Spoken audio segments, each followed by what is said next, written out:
In this video, we are going to check how to do the port forwarding in Dlink DIR615T router. First of all, we have to log in with the router default IP and put the username and password. Then go to the firewall and select the virtual server. Press add button, then put the name of service we want to do the port forwarding.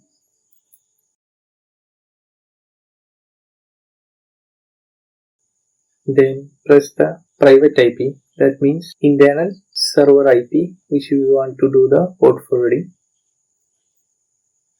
Private port start means which is the port starting with, and private port end means which is the port end.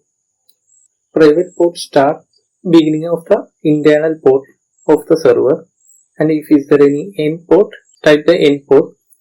If it is same port, don't type the end port, and select the protocol which we want to use, either TCP or UDP, or we can select both. We are selecting here TCP, and if you want to allow only the particular IP for the port forwarding, input the remote IP. That IP only will allow the access. Same way, we have to use the public port start and public port end.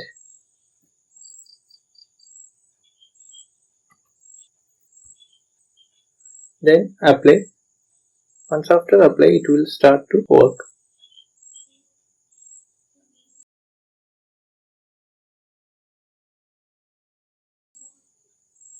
If you want to delete, you can select the service and you can press the delete option.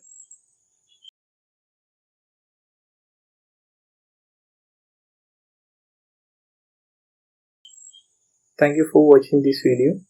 If you like the video, please click the like button, share and subscribe.